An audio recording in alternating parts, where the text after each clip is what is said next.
So we're going to get into the episode, which is about what is lost when music is cleaned up too much in the modern era. But can we talk about tipping culture real quick?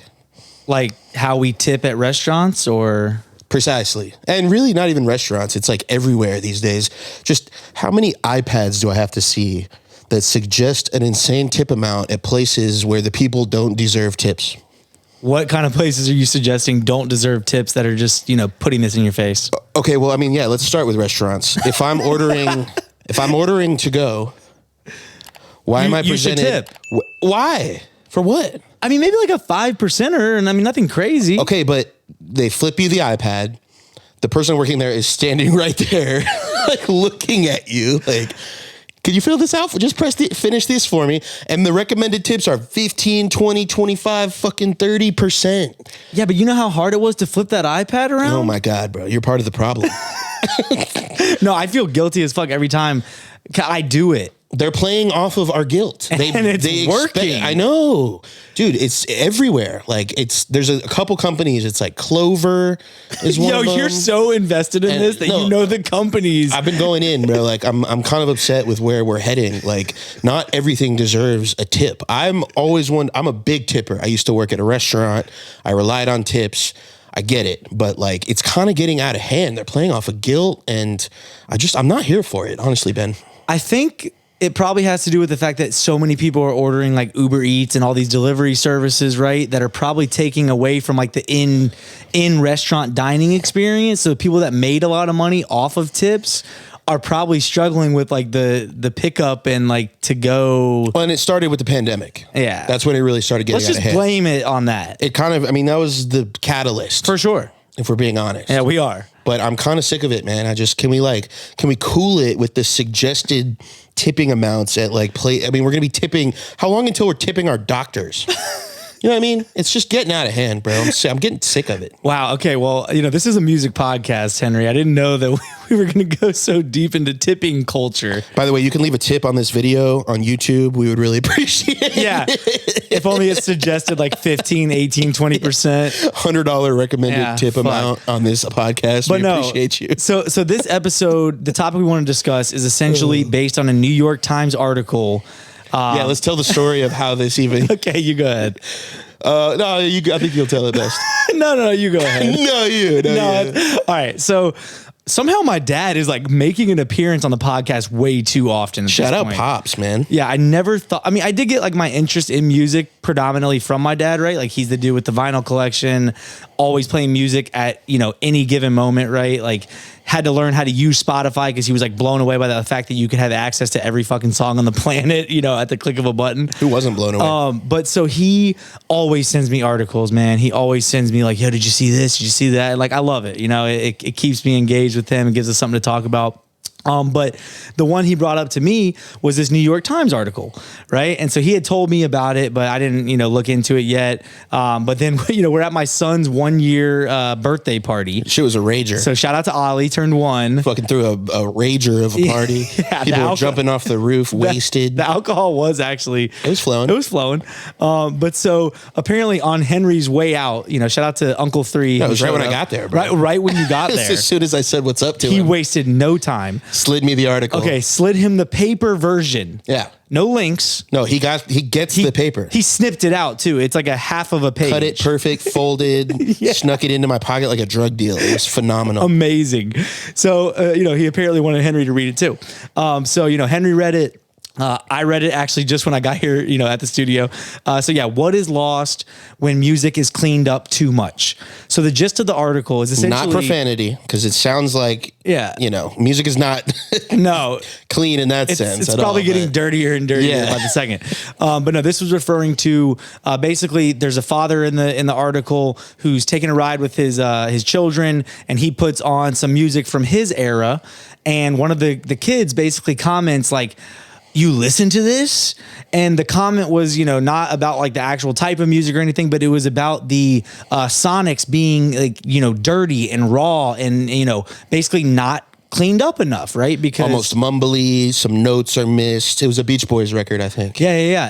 And so, the article goes on to talk about like what is lost when that happens, right? Like when engineers and producers and artists are, putting out music in today's era that basically is perfect in a lot of ways. Once again, we're not talking about like whether you like it or not, right? But when it comes to like the technicality of the music, are the notes on pitch? Is the record cleaned up? Are the drums quantized? I mean, this dad is coming from an era where you're recording directly into a tape machine, and you're not looking at a computer screen.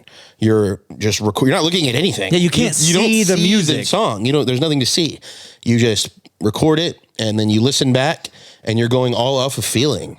And yeah, there might have been something magical about that time, because we are in a place where people are making music, mixing music, producing music with their eyes. And I don't know if it's the most beneficial thing necessarily. Yeah, and I think a big point of the article, that they were trying to make was essentially how relatable imperfect music is. Yes. Right? So it's human. Yeah, exactly. So it adds this element of relatability, of, that humanity, that human touch, that, when we hear something that's kind of raw, uncut, not perfect, we either subconsciously or even consciously relate to that more, right? Yes. Like we as humans are oftentimes, imperfect in a lot of ways, right? Like we have these imperfections. So, the dad was trying to make a point in the article to basically say that like a lot of that, relatability and a lot of that like human touch element is lost in today's music. And so, without sounding too much like an old head, I definitely see where he's coming from. It's valid.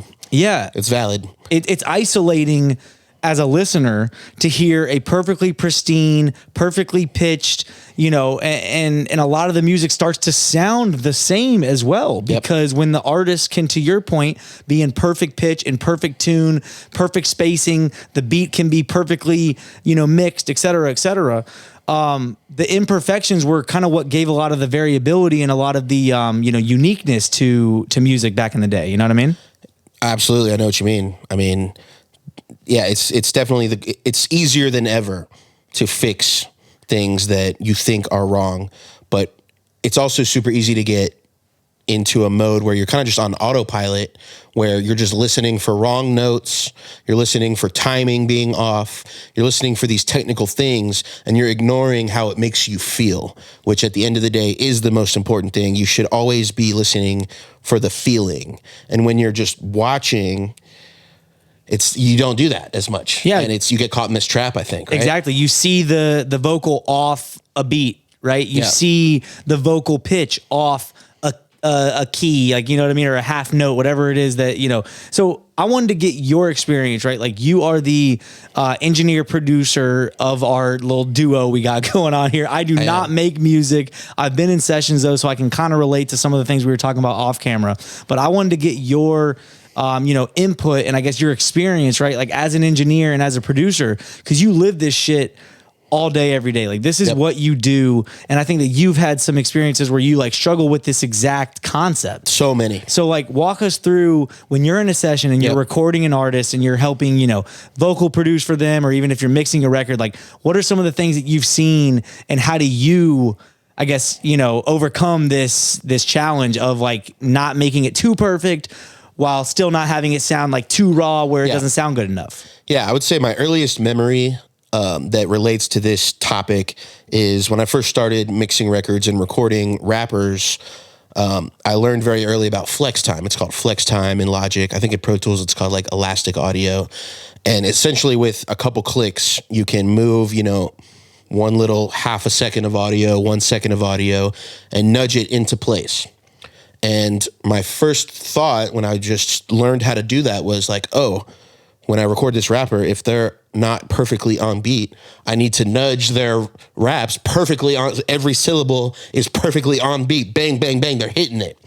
And I would spend a lot of time doing that. I would like be paid to do these mixes. I'm spending like an hour, like putting them right on the grid, making their notes perfect, nudging the notes. There's Melodyne, there's flex pitch in Logic. But boy, do you lose some of that originality and some of that, like, some people were pissed, bro. Some of the artists had the mixes shit, back. really? Like, it sounds like I'm off. Like, why do I sound like I'm in a whole different pocket? sounds like I'm off. Yeah. And you're like, and no, you're literally on, but you're off because you're on. Yeah. So I get it. holy shit. So that was a big realization moment for me. And yeah, damn. because my default was like, oh, you want to mix for me? Okay, I'm going to put you boop, boop, boop on the grid, doop, doop, doop, notes, perfect, clean. And it just was not the move. And it took a while to learn that, man. I thought I was right. And because you were right. Technically. But not creatively, not artistically, which is always what matters more. It's the only thing that matters. It's all that matters. So I had to start learning like, oh shit, like they want that. This is the type of artist. You start to realize the importance of understanding who the artist is, at least from an engineer producer standpoint. It's like, who is this artist? What does their art sound like? What are they going for? Imagine like if Blueface's engineer just put him perfectly on beat. I wonder what Blueface's engineer's like. None of his shit would. I have this theory, by the way, that like the older the artist, the more behind the beat that they rap. This is a crazy theory. Like artists back in the day used to be behind the beat. Yeah. And then like 2000s, people were like right on beat. And now everyone's ahead of the beat. Yeah. I don't know why that happens, but I have this weird theory that that's a true thing. But no matter who they are, how old they are, if you're the producer engineer, you definitely need to understand like what the vibe is, what they're all about, and you have to be able to adjust to them. Because let's bring our good friend East Rich into the example. Shout out East. Shout out East always. We did a very emotional song. It was a Rich mix, which is like his version of a remix of a song, like it's like a cover. And, you know, we had all the lyrics out. We usually, you know, tend to punch in a line, maybe punch in a couple lines, punch this in here. He ends up doing a take that was front to back, all the way front to back. One take Jake. And there was a bunch of spots he like ran out of breath and he was like choking up, but it was a very emotional song and it just fit the vibe of the song really well. He's almost like in tears at the end of it. And it was just the most beautiful, perfect take. And, you know, and when I'm in sessions with people, I'm always like, okay, let's get this part again. I think you can have some more emotion maybe in this part, da-da-da-da. I was like, bro, let's keep that whole take. And the song was fucking done. And like afterwards, you could have gone into the mix and you could have fixed a breath probably. I mean, you've done some like wizard shit of just like absolutely taking breaths from other places, putting them in to make it sound like he didn't run out of breath. Yeah. You know, pitching it up to make it sound like it's on key versus off key. 100%. Nudging the placement of it to make it sound like it's perfectly on beat and like in the pocket versus like ahead or behind. You could have done that. Yeah, but I just realized in that moment that it gave me that feeling. It gave me I felt emotional when the take was over. He was out of breath. He was almost in tears. He just really meant it. And I felt that he meant it. And that mattered more than anything being perfectly aligned to the grid or on key or whatever. Yeah. Do you think it's something where, you know, maybe you can listen to both and like find, you know, like the happy medium or something? Or like, you know, like what's your recommendation to people out there, right? Like when you're making the music, how do you know if you don't hear it maybe like perfected from a technical perspective, right? Yeah, no, you never know. Yeah. You don't ever know. Yeah. You never know. That stresses me out. Ever. My dad was just telling me about like Jack Nicholson shooting a movie. Our dads are making like the rounds in this podcast, bro. They like Should we get them on for an episode one time? That would be kind of funny. Jack Nicholson was doing like a warm-up take of a scene in one of his classic movies. Not Cuckoo's Nest, but one of his movies. And it was like, okay, let's just figure out how the scene's going to look. And he did it. And they're like, okay, now let's shoot it for real. And they did it a couple times. And Rob Reiner, the director, was like, you know what? That first one, like, I don't think we're going to do any better than that. Yeah. Let's keep that. So it is a gut feeling, I think, a lot of times. At the end of the day, you kind of have to just, if you feel it, there's a good chance that it's good.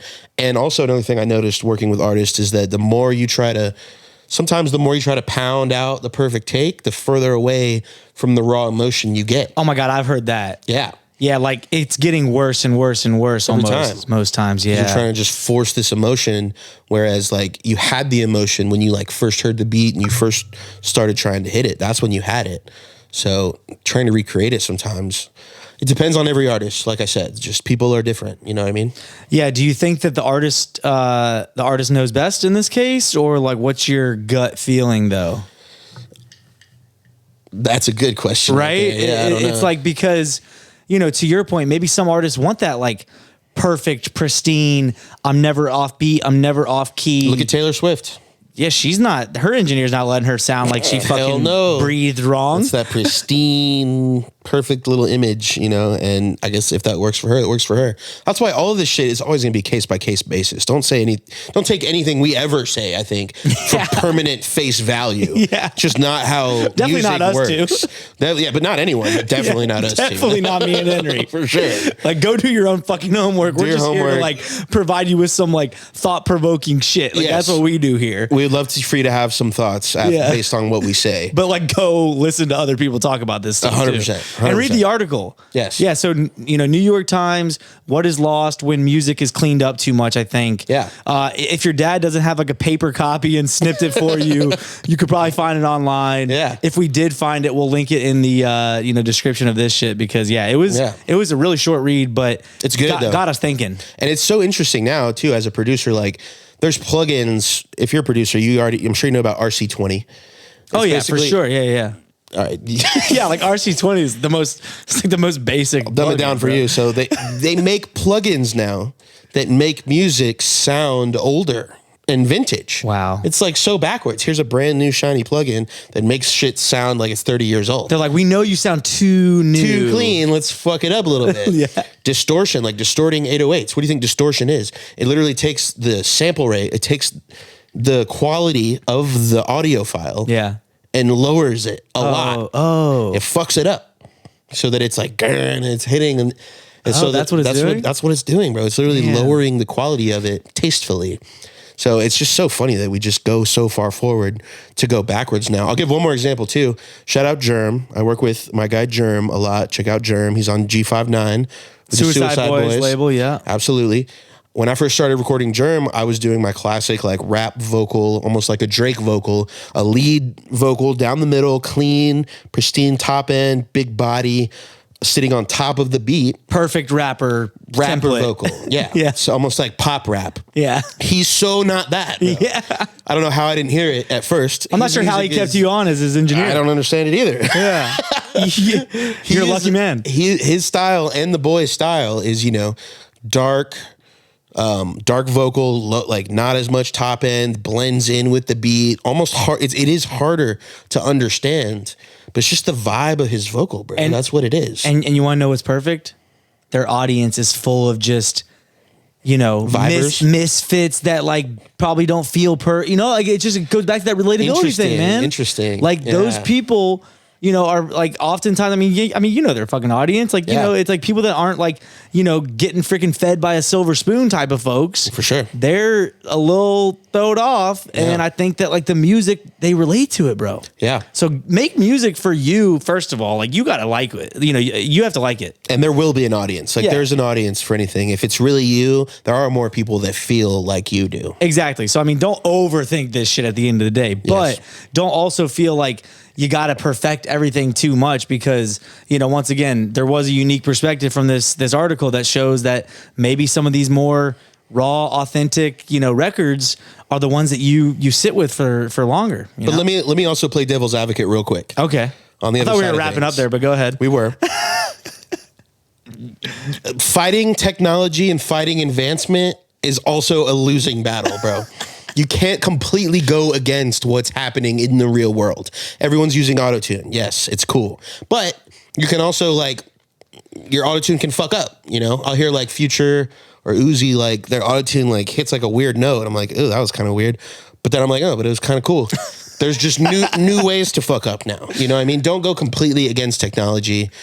That's a losing battle as well. But what I would say, just for anyone out there making music, engineers, producers, artists, just try and be more conscious on if your fuck up was really a fuck up or if it was kind of a vibe.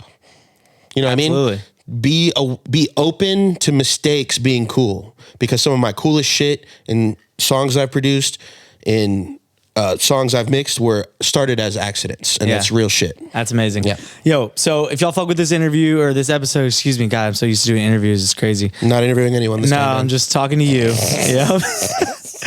Like, comment, and subscribe. Leave a tip. Tell a friend about this. Until next week, Henry, what are we doing? Get out of here. Get the fuck out of here. Peace. Peace, y'all. Pop that shit like one more time. They pop that one more time. Pop that shit like one more time. They pop that one more time. Oh.